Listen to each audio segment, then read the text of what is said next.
Welcome to Get Your FRQ On. In this tutorial, I'm going to show you how you can use radians on your graphing calculator without having to switch modes. So if I go to mode, you'll notice that I'm in degree mode, and the idea here is I want to evaluate some trig function with a radian input, but I don't want to have to keep changing the mode. So what I can do here is, let's say I want the sine of pi radians. All right, now if I just do it this way, because I'm in degree mode, it assumes that I want the sine of pi degrees, which I don't.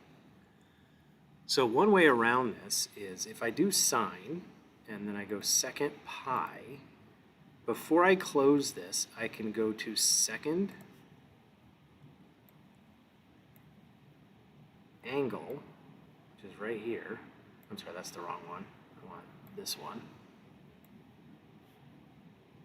If I go to second angle, option 3 can be inserted into an expression to force the calculator to understand the previous value as an angle in radian measure. So if I click 3, now I have this little r here, and that tells the calculator that that pi should be interpreted as pi radians. Now if I do this, the sine of pi radians is 0, and that is the correct value it should return.